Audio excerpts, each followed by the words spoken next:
So, good morning, good evening, good afternoon. Welcome back again to another segment for Thursday night Europa League Cup talk, chats, discussions. Also coming to the live chat. Remember, the live chat is only open to paid up members. I've got my good friend James Rowe here with me. And we're going to be talking about the game, Leeds United. I thought Arsenal kind of got away with a blue murder. But yeah. James, how are you, my friend? Very well, thank you, Alex. Looking forward to this one in particular, having in the country of the opponent for nearly 17 years. So having kept an eye on PSV, having spoken to players that came through the youth set up at the club and played for the club, looking forward to this. Brilliant. So we're going to get into this one, as usual, on the other side of this music intro.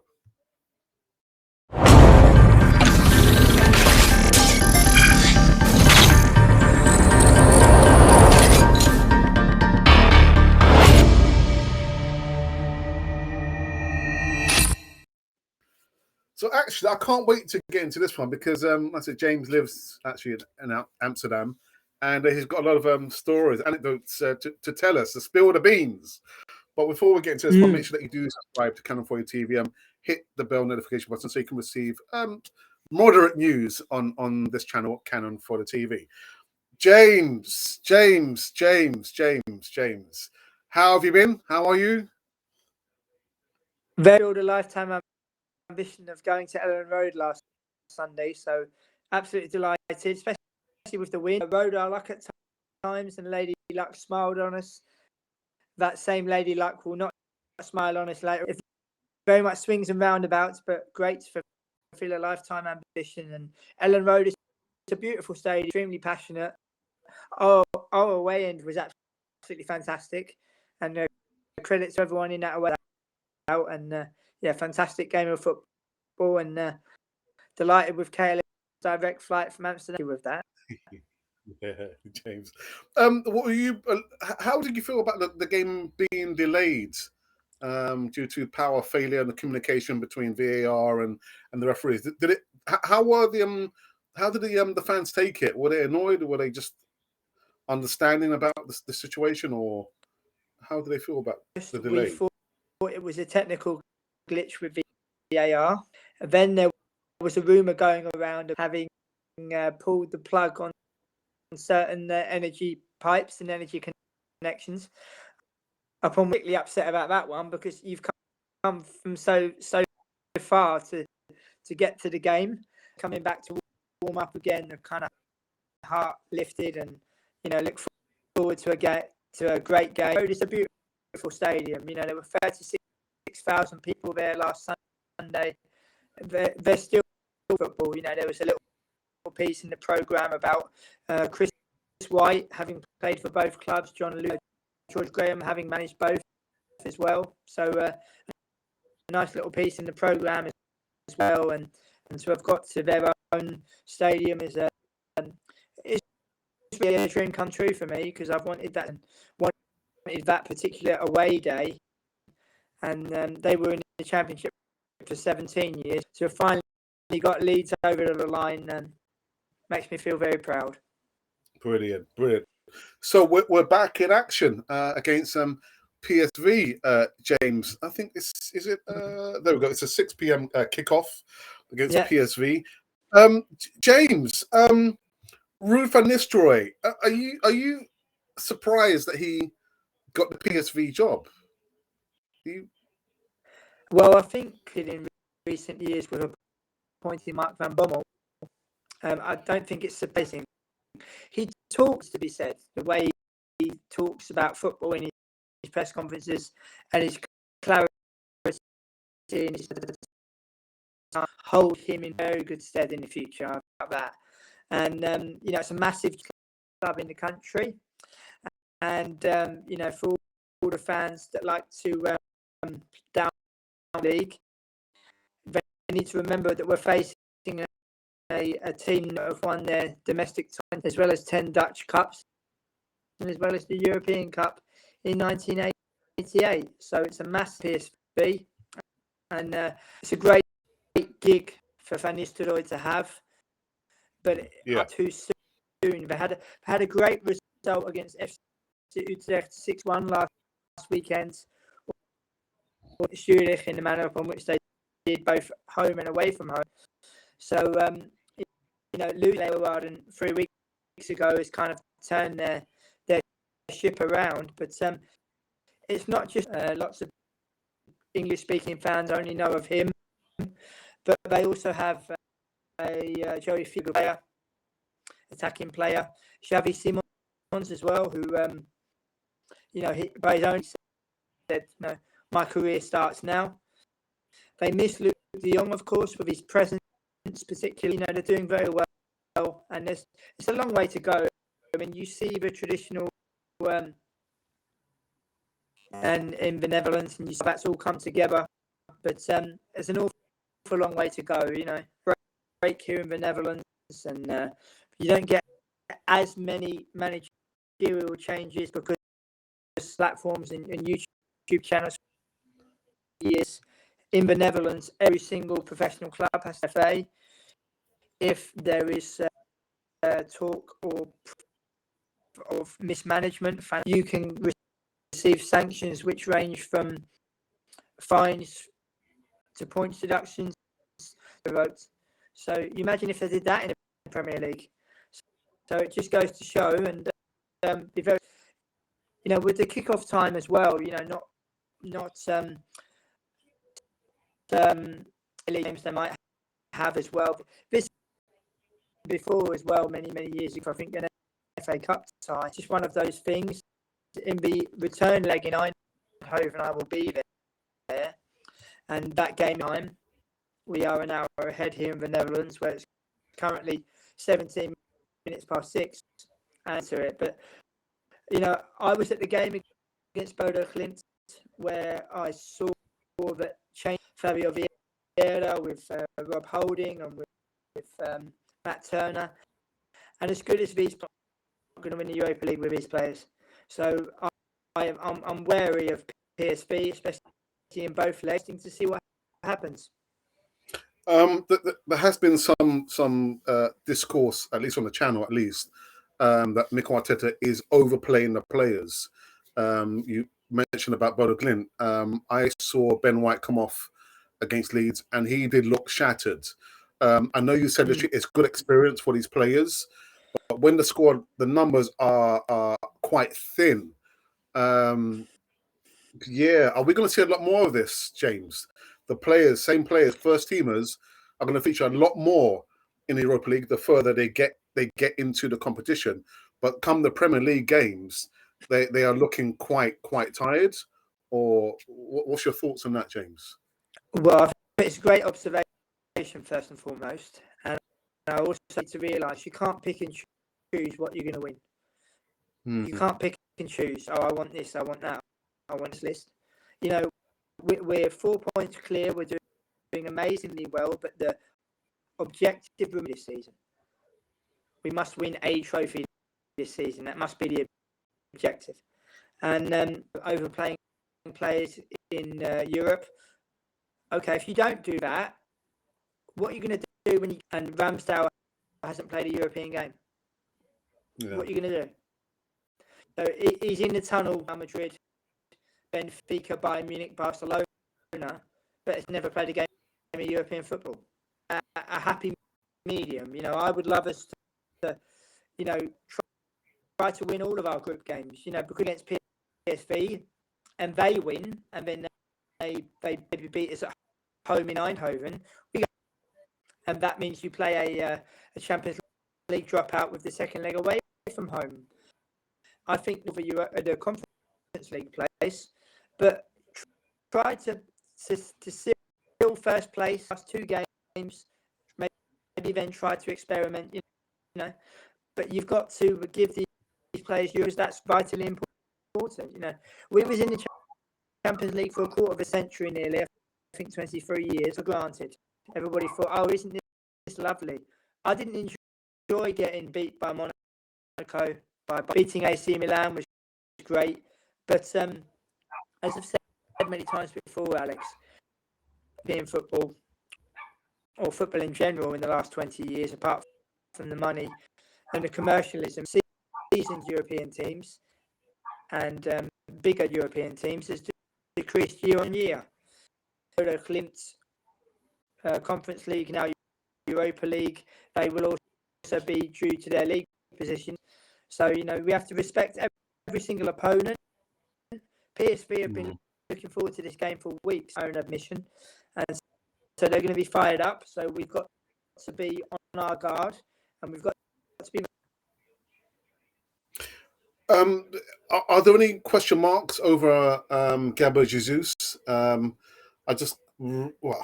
thought he was I was surprised to see that he actually continued playing in the Liverpool game.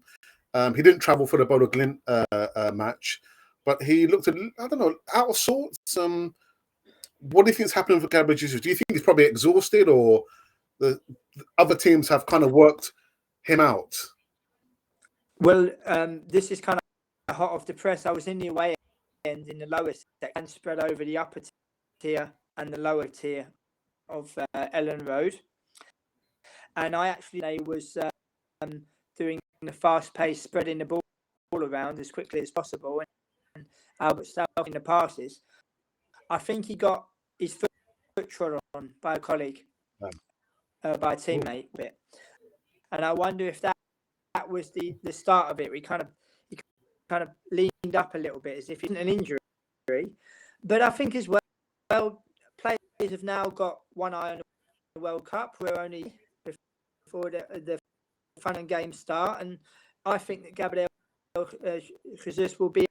I think we'll be welcoming him home with a World Cup medal around Cesc Fabregas back in 2010. So it's only right that players have an eye on this. Pride with Brazil as well. I think they're going to show the world who they are, and I think it'll be how he gets on. Yeah. The other thing I want to actually just quickly talk about, James. Again, having Eddie Nketiah come on with some minutes. For some reason, the fan base, I'm not sure whether you are part or which side you're on Eddie Nketiah, but given a number 14 shirt, given a 5-year deal, bumping up his wages, and yet he still cannot cement a first team position. What do you think about Eddie Nketiah? Well, first and foremost, I think his work rate needs to. I've watched him this season and he's working. People can't say that he's not working and he's not trying. But I think the most endearing thing about him this year is his work rate. The goals will come. There's pressure, of course, with a 5-year deal and I believe £100,000 a week. But I so far, he's trying. You can see it. You can see it as well with the closing down, with the try. I think that needs to be admired. I think as well with the different camps within the team set up. I've spoken to over 400 professional players and managers, and you players. I've spoken to players where contract negotiations with pro players have not worked out to be what they thought it was going to be, and you need to support all players like me and you, and people might look at them and think that they, live a life of luxury, but that's Nketiah. His work rate's been fantastic this year, and so far this season. So that needs to be a long way to go. I mean, I get the feeling some Arsenal fans want the season to finish, but we're 4 points clear. We've got a long way to go. We've got to go to Anfield. We've got to go to Tottenham. We'll see. Nottingham Forest as well. Leicester. It's not going to be easy. Yeah. And I say once again, Alex, the objective is to win a trophy. If we win one of 4, we're happy going to come the end of the season. If we win nothing, it's 4, and something we're going to have to think about and ponder about as well. But you know what, James? I know you're saying that the minimum requirement of this season, at least, is to win a trophy. And I just get the feeling that whether we win a trophy or not, Mikel Arteta will be backed. He'll be supported. I mean, he's been given a lot of money to spend. We're getting great guns so far, top of the league. But I think if Arsenal do not finish the season with a trophy, I think Mikel Arteta will be safe in his job. And I'm not saying this to jump on any bandwagon. Arteta out. I just think that he is the person that the board and the owner of Arsenal FC want, whether they fail or they do succeed this season. And that's my thoughts anyway. I think as well it won the FA Cup, isn't it? Unai Emery's players with Arteta only having 4. When I say with 4 seasons, obviously it will be 3 seasons, but of course play another anything then it will be 4 seasons. And we've had times before. We've had 98 and 2002 between 53 and 71 not winning a league title, but we need to start winning again. We've got 13, he's got 24. They might play in a weaker league, but they've almost got double. And there were periods in time where we were ahead of Manchester United. We were ahead of Manchester City, but they're closing in. See again, closing in. We haven't won a league title for 8. And I just hope for a trophy. We've only won the League Cup twice. We've only won it having lost finals in 2007, 2011, and 2018. Cup. I'd love us to win it again. Paul Merson scored the winner and got man in a match against my hero. You're talking about 20 talking about nearly 30 years later. Time is of the essence. Anyway, I know last week we spoke about. Well, actually, I asked the question: if you had a choice between winning the Premier League or Europa League, James, I would go for the Europa League. Bit of European silverware. We haven't over 28 years, 27, 28 years. 94. Sorry, James. 1994. For the younger viewers, you're listening to Alex and James tonight. There was a time to reach 2 consecutive European finals.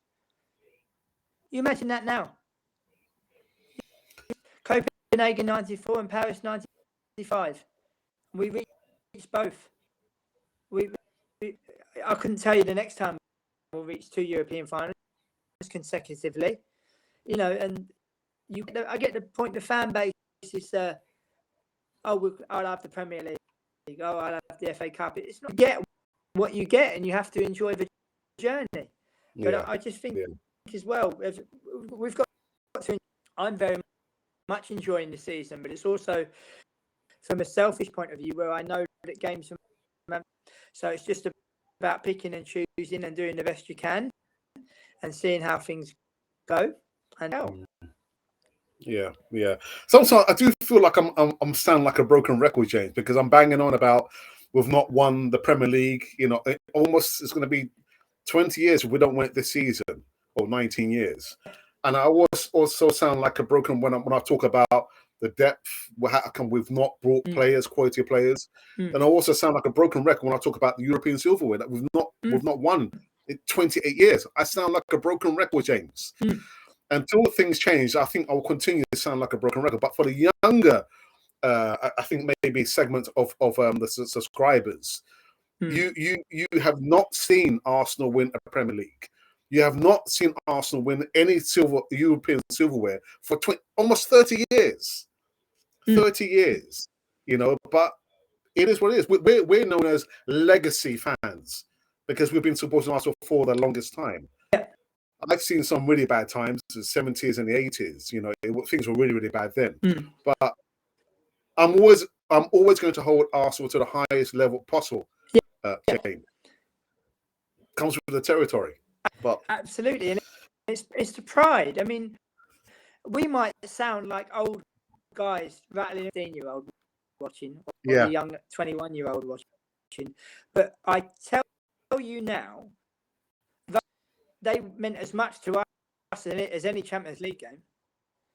They that against Sampdoria, Sampdoria, that final win against Parma, that knocking out a really good, beating Paris Saint-Germain. These were the teams we played.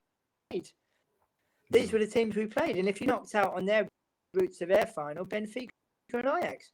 And Ajax then went on to win the same Ajax team. Literally, and the same manager at the time. And Louis van Gaal. And I just think, Champions League.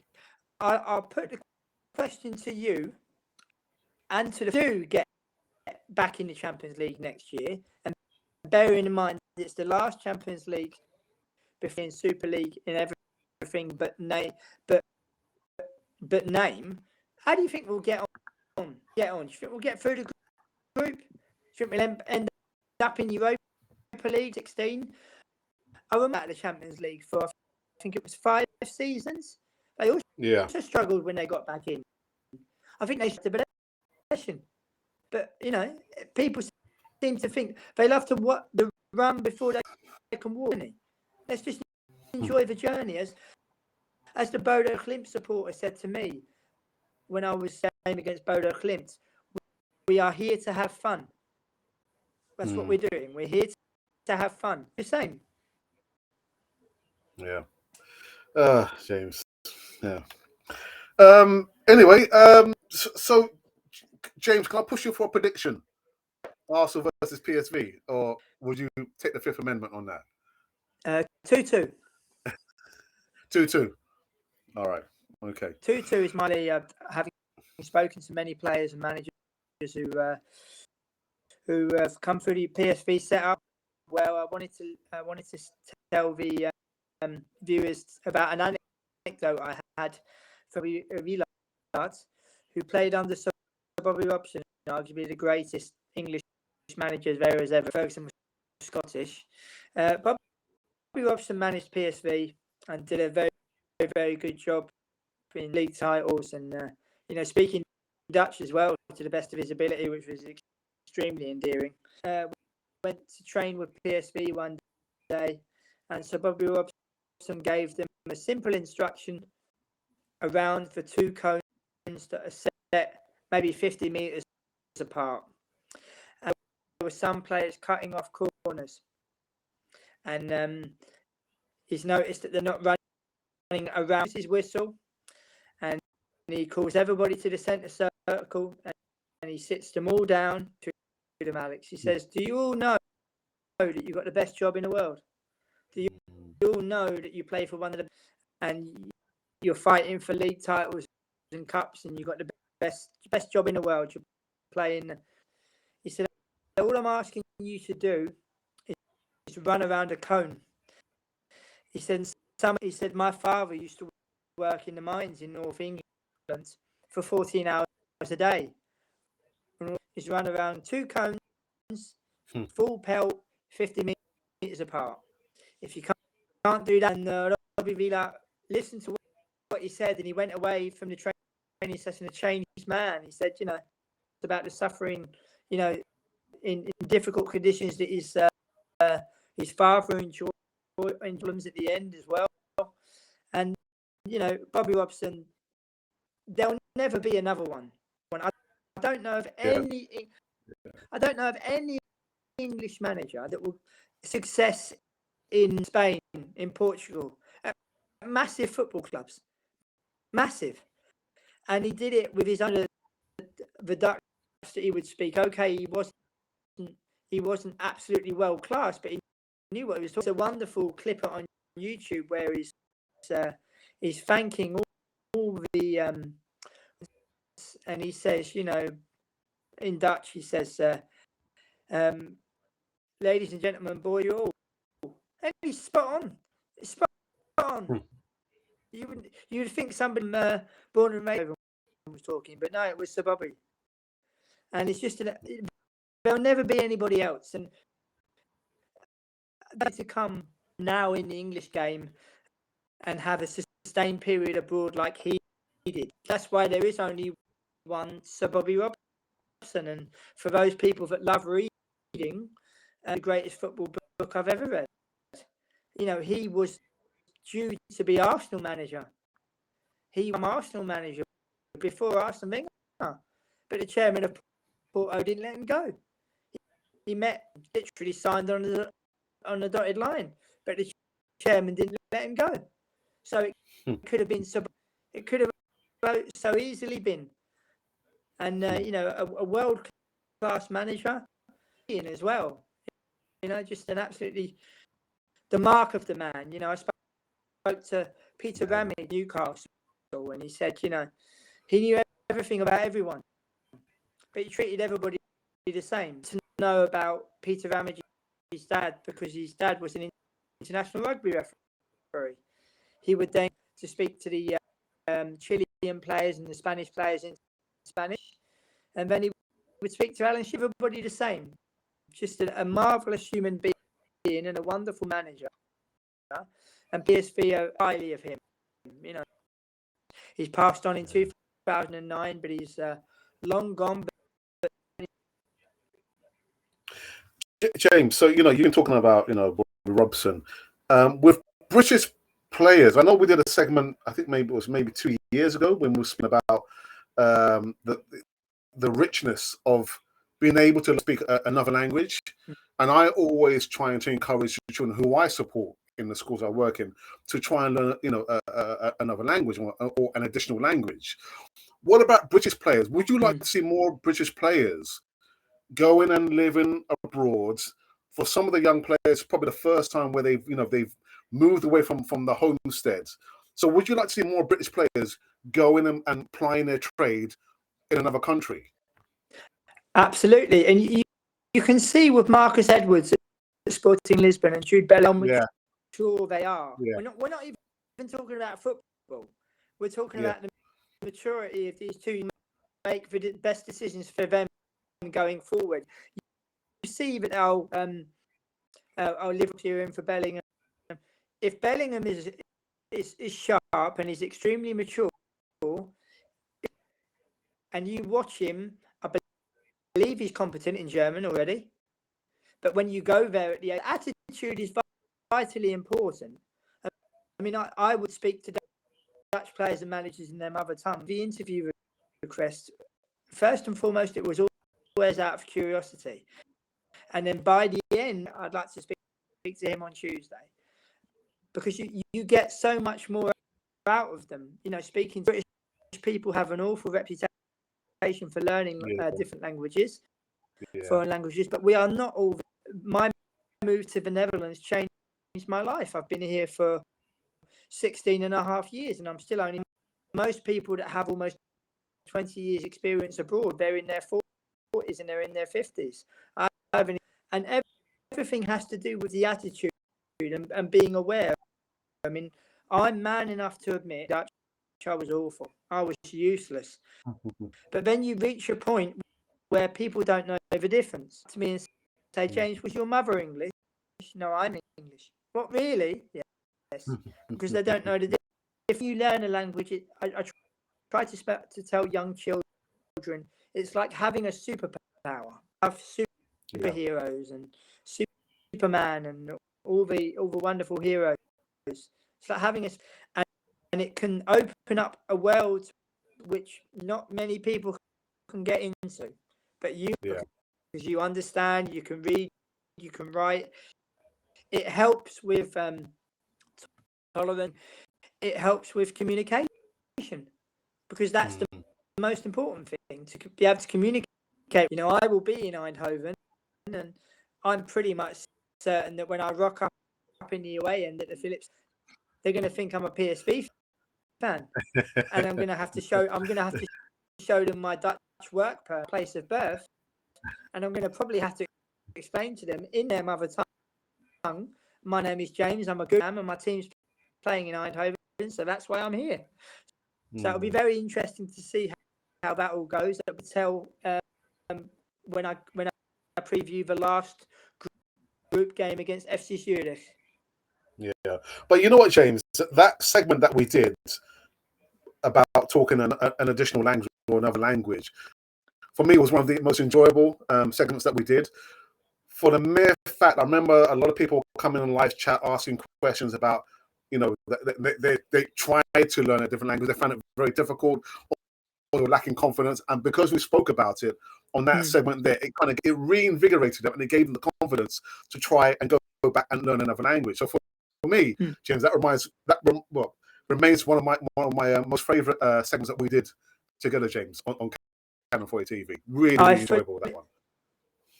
No, fantastic. And if we help one person, and we can reiterate it tonight. If there's any Dutch fans, English fans watching, we want to help. It's a big old world, and we're only passing through, and it's a great way to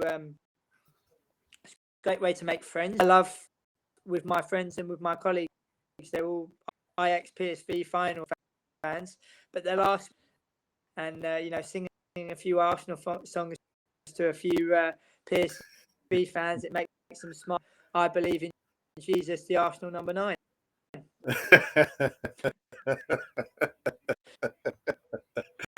Oh dear, James. Well, listen, James, we've come to an end on this one, and it's as always, it's always a joy. And actually, I can say this, for me, I feel so very, very proud to say that James is my friend. Very, very proud that James is my friend. I've met James on various occasions, and I hope to make it back to Amsterdam pretty soon, James. Thank you so very much for giving me your precious time. Thank you. Thank you. You're more than welcome. It's looking as if Ajax might be in the Europa League, so we might have to do a station. Yeah. We might have to do a show on location. Yeah. I remember when that one. All I've got to do is cross the road. All I've got to do is cross the road. But no, we'll just have to get through to it and see what happens, and try to win it. But I had a chat with an Arsenal fan who was telling me about the dropouts of the Champions League potentially being Juve or AC Milan, and I said to him and another Arsenal fan inside the Stage podcast a couple of weeks ago, I'm not worried about them. I am, however, with Real Sociedad and Stade Rennes, because I'm convinced that of the last 8, that will make half of the quarter final lineup. Goodness. But you know what, James? I think I might have to polish up on my get a book. Maybe. Just in case there are any PSV fans watching tonight, I shall leave a short message. Ik wens jullie allemaal heel veel succes donderdag. Maak er wat moois van als je naar Londen gaat. Op een mooie wedstrijd waar de beste ploeg wint. What's the translation, James? Translation to that is a message to all PSV fans. Best of luck for the game on phone. I hope you all have a great time, and may the best team win. Brilliant. So you know what? On that note, we're gonna finish this latest segment. Thursday evening, talking about Europa League, and PSV, Ruud van Nistelrooy. Let's see. My prediction is a 2-1 loss for Arsenal. But interesting. Yeah, we'll see.